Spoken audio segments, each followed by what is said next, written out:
萧炎修炼成地印诀第一印开山协助下，萧炎施以手段拉拢黑角域3位斗皇，得到了菩提化体弦，会在拍卖会竞拍的终于登场，这又将激起怎样的波澜？Lúc này, sau khi Mạc Thiên Hành công bố người chiến thắng trong cuộc đấu giá lần này chính là Ưng Sơn Lão Nhân, nhất thời nơi đây trở nên sôi trào.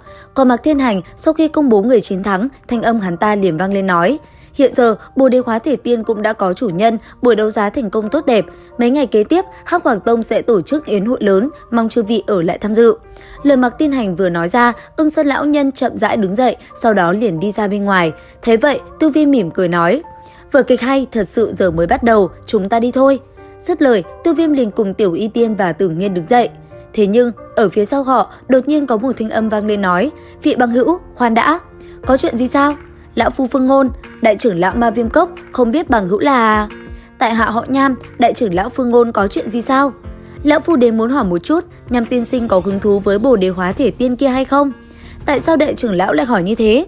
Nếu Nham tiên sinh có hứng thú với Bồ Đề Hóa Thể Tiên, chúng ta có thể hợp tác. Ưng Sơn Lão Nhân thực lực rất mạnh, dù cho các vị giáo thủ chưa chắc đã lấy được thứ đó. Đề nghị của đại trưởng lão Phương Ngôn, tại hạ không có hứng thú quá lớn, xin lỗi. Dứt lời, Tiêu Viêm liền xoay người rời đi khỏi nơi này. Nhìn theo bóng dáng Tiêu Viêm rời đi, thanh âm đám người kia vang lên nói: tên gia hỏa này cũng quá kiêu ngạo, nghĩ rằng bên cạnh có đấu tông cường giả thì có thể một mình đả bại Ưng Sơn Lão Nhân sao?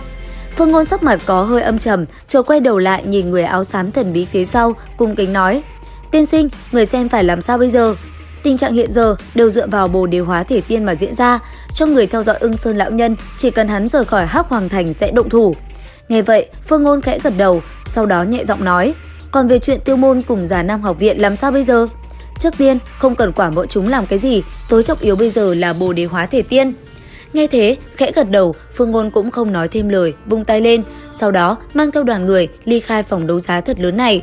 Thời gian qua đi, Tiêu Viêm rất nhanh đã tới gặp Mạc Thiên Hành để lấy những thứ mà mình đấu giá thành công khi trước. Thế vậy, Mạc Thiên Hành thanh âm vang lên nói: Nham Kiêu tiên sinh, những thứ mà ngươi đấu giá toàn bộ đều ở chỗ này, ngươi có thể tự mình kiểm tra. Nghe những lời này, Tiêu Viêm khẽ gật đầu, sau đó thật cẩn thận kiểm tra toàn bộ phẩm chất của vật phẩm đã đấu giá một lần. Sau đó, thanh âm nhẹ nhàng đáp: Mạc tông chủ, mấy thứ này ngươi cũng kiểm tra một chút đi. Dứt lời, Tiêu Viêm liền đem đan dược để lên mặt bàn. Mạc Thiên Hành nhìn thoáng qua, chợt vung tay lên, cười dài nói: không cần kiểm tra, lão phu tin tưởng Nham Kiêu tiên sinh. Nghe vậy, Tiêu Viêm cười nhẹ, nói: một khi đã như vậy, tại hạ liền cáo từ trước. Nói xong, anh ấy xoay người rời đi. Thấy thế, Mạc Thiên Hành cất bước lên phía trước, cười khan nói: Nham Kiêu tiên sinh, xin chờ một chút. Mạc tông chủ còn gì cần nữa? Nham Kiêu tiên sinh, không biết quả Phá Tông đan trong tay ngươi có thể hay không đổi cho lão phu? Mạc tông chủ, ngài không phải trứng mắt với đấu tông đan của tại hạ sao? Nham Kiêu tiên sinh, việc này lão phu cũng không biết phải làm sao. Đám trưởng lão trong tông khăng khăng cho rằng vật kia thích hợp với Hắc Hoàng Tông, lão phu cũng không thể cố chấp. Chẳng lẽ Mạc tông chủ còn có thể xuất ra phần Bồ Đề Hóa Thể Tiên thứ hai sao? Bồ Đề Hóa Thể Tiên Hắc Hoàng Tông ta cũng chỉ có một phần, hơn nữa một phần đó cũng đã thuộc về Ưng Sơn Lão Nhân rồi. Tại hạ hiện tại chỉ có hứng thú đối với Bồ Đề Hóa Thể Tiên, về phần các vật khác ta không hứng thú. Nham Kiêu tiên sinh, sự tình có thể bàn bạc, chỉ cần có thể luyện chế Phá Tông đan, mọi thứ ta đều có thể lo liệu. Quên đi, tại hạ không có thời gian nhàn rỗi ở lại Hắc Hoàng Tông để luyện đan. Dứt lời, Tiêu Viêm lập tức chắp tay, sau đó trực tiếp mang theo hai người Tiểu Y Tiên chuyển thân rời đi. Ở lại trong phòng, nhìn bóng dáng Tiêu Viêm rời đi, Mạc Thiên Hành đập mạnh vào mặt bàn. Nghe vậy, một người ở ngoài vội vã chạy vào nói: tông chủ, hắn không đáp ứng sao? Tên gia hỏa này thật sự là quá kiêu ngạo. Phụ thân, hiện tại ngài định làm như thế nào? Phá Tông đan kia chẳng lẽ phải từ bỏ sao? Gấp cái gì? Ngươi muốn trực tiếp cướp đoạt sao? Nữ tử áo trắng không phải dễ chọc, ngay cả ta cũng không nắm chắc có thể đối phó. Vậy ý của tông chủ là... Chờ xem, tình huống chấp mặt một chút. Mục tiêu của bọn họ rõ ràng cũng là Bồ Đề Hóa Thể Tiên, mà Ưng Sơn Lão Nhân cũng không phải ngọn đèn cạn dầu. Chờ bọn họ lưỡng bại câu thương, chúng ta sẽ ra tay. Dứt lời, ánh mắt tinh kia chợt hiện lên sát ý. Còn Tiêu Viêm ra khỏi Hắc Hoàng Tông, khóe miệng Tiêu Viêm anh ấy cười nhẹ. Thấy Tiêu Viêm như vậy, Tiểu Y Tiên nhẹ nhàng nói: Phá Tông đan dù sao cũng quá mức chân quý, có lẽ khi hắn đưa ra biện pháp đó còn cho rằng Huỳnh đã chiếm được không ít chỗ tốt. Thật không ngờ một gã cường giả đấu tông lại có thể keo kiệt như vậy.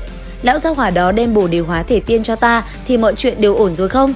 Không cần lo lắng, người có chủ ý với Bồ Đề Hóa Thể Tiên cũng không chỉ có chúng ta. Tiêu Viêm khẽ gật đầu, cước bộ vừa mới bước ra khỏi đại môn của Hắc Hoàng Tông thì nhìn thấy thân ảnh của Ưng Sơn lão nhân đi vào. Thấy vậy, Tiêu Viêm thấp giọng nói: Ưng Sơn lão nhân này, hắn là tới lấy Bồ Đề Hóa Thể Tiên, xem ra hắn tính muốn ly khai. Nghe vậy, Tiểu Y Tiên chậm rãi đảo mắt ra xung quanh nhẹ giọng nói: hắn vừa ra khỏi Hắc Hoàng Thành, những thế lực kia sẽ lập tức động thủ, chúng ta làm sao bây giờ? Trước tiên, tìm nhị ca cùng đại trưởng lão Tô Thiên, lần này động thủ, nếu có bọn họ tương trợ, tất nhiên sẽ dễ dàng hơn rất nhiều. Chuyển cảnh tới một nơi khác, ở tại một trang viên, Tiêu Lệ cùng Tô Thiên trưởng lão cũng đang bảo một chút. Bất chợt ở bên ngoài có một người đi vào, thấy vậy, Tiêu Lệ gấp gáp hỏi: có tin tức của đám ma viêm cốc rồi sao? Bẩm môn chủ, nhân thủ ma viêm cốc đã ra khỏi Hắc Hoàng Thành, rõ ràng đang chờ Ưng Sơn lão nhân. Được, bọn chúng quả nhiên cũng có chủ ý đối với Bồ Đề Hóa Thể Tiên. Dứt lời, Tiêu Lệ quay sang bên cạnh định nói gì thì Tô Thiên trưởng lão đột nhiên quát: là ai? Thấy cử động của Tô Thiên, mọi người ngẩn ra, nhưng mà đợi đến khi bọn hắn phục hồi tinh thần thì ở cửa, ba đạo nhân ảnh đã quỷ dị hiện ra. Thế vậy, Tô Thiên trưởng lão thanh âm vang lên nói: vị bằng hữu, ta cùng ngươi không có ân oán, các hạ đến đây là có việc gì? Lão phu là đại trưởng lão Già Nam học viện. Đại trưởng lão, lời này đúng là có chút nghiêm trọng. Dứt lời, Tiêu Viêm liền kéo tấm mặt nạ che mặt của mình xuống. Nhìn khuôn mặt quen thuộc, Tiêu Lệ mừng rỡ chạy tới đập nhẹ vào vai em trai mình, thanh âm cười cười nói: không nghĩ tới thần bí lục phẩm luyện dược sư kia lại có thể là tiểu tử ngươi. Tình thế Hắc Hoàng Thành có chút rối loạn nên ta phải làm như thế. Vị này là ai vậy? Đây là bằng hữu của ta, nhị ca cứ gọi nàng Tiểu Y Tiên là được rồi. Nghe vậy, Tiểu Y Tiên liền hướng về phía Tiêu Lệ, nhẹ giọng nói: Tiêu Lệ đại ca. Không dám, tiểu thư khách khí. Ở bên cạnh, Tô Thiên trưởng lão quay sang Tiêu Viêm nói: ngươi, tiểu tử này vẫn còn biết quay về Hắc Giáp vực sao? Đại trưởng lão chớ trách, ta vốn định sớm trở về, nhưng trong lúc đột phá đấu hoàng phải bế quan 1 năm nên tới trễ. Ngươi đột phá đến đấu hoàng rồi sao? May mắn mà thôi. Tiểu tử, người đúng là không tệ, con mắt của phụ thân không sai. Lần này hiện thân chủ yếu là muốn thỉnh nhị ca cùng đại trưởng lão hỗ trợ. Nghe vậy, Tiêu Lệ lắc đầu hướng phía dưới quát: đây là tam đệ của ta, chính là môn chủ Tiêu môn, các ngươi còn không mau bái kiến. Nghe vậy, đám người kia liền cung kính hành lễ nói: thuộc hạ bái kiến môn chủ. Đứng dậy đi, tất cả mọi người đều là huynh đệ, không cần khách khí như thế. Dứt lời, tất cả mọi người liền ngồi xuống ghế, thấy Tử Nghiên tháo mặt nạ ngồi vắt vẻo gặm dược liệu. Tô Thiên trưởng lão cười nói: nhà đầu kia cũng theo tới đây sao? Hiện giờ nàng cũng có thực lực đấu hoàng, thực lực cũng rất mạnh. Cái gì? Cũng đột phá tới đấu hoàng rồi sao? Nghe vậy, Tử Nghiên cười khúc khích nói: nếu lão thả ta ra ngoài sớm một chút, nói không chừng hiện tại ta đã là đấu tông cường giả rồi. Nếu không phải ngươi năn nỉ, ta cũng không cho ngươi đi theo Tiêu Viêm ra bên ngoài. Nghe những lời kia, Tử Nghiên nhảy dựng lên định làm gì thì Tiêu Viêm liền ngăn lại. Sau đó, trao đổi một hồi, Tô Thiên trưởng lão liền đưa quyển thước pháp đấu kỹ cho Tiêu Viêm. Nhìn nó, Tiêu Viêm cảm động vô cùng. Nói thêm một chút, Tô Thiên trưởng lão lại cười nói: nhanh chóng nói chính sự đi, tìm chúng ta có chuyện gì? Ta phải lấy được Bồ Đề Hóa Thể Tiên kia. Ngươi cũng có hứng thú đối với vật kia? Vị bằng hữu của ta thật cần vật kia để cứu mạng. Đây là lý do chính ngươi quay về sao? Đúng vậy. Dứt lời, Tiêu Viêm liền đem sự tình với ách nan độc thể kể cho hai người kia nghe.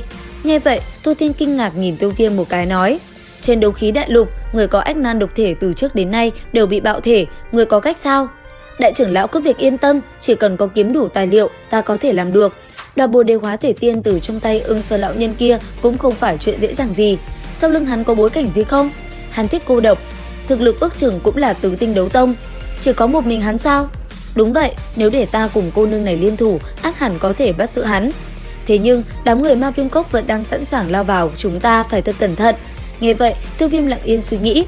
Sau một hồi, anh ấy liền vạch ra một cái kế hoạch để đoạt lấy Bồ Đề Hóa Thể Tiên.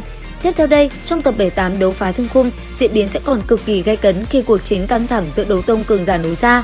Vậy hãy theo dõi kênh để xem tiếp diễn biến tập 78 phần 5 đấu phá thương khung các bạn nhé. Xin chào và hẹn gặp lại!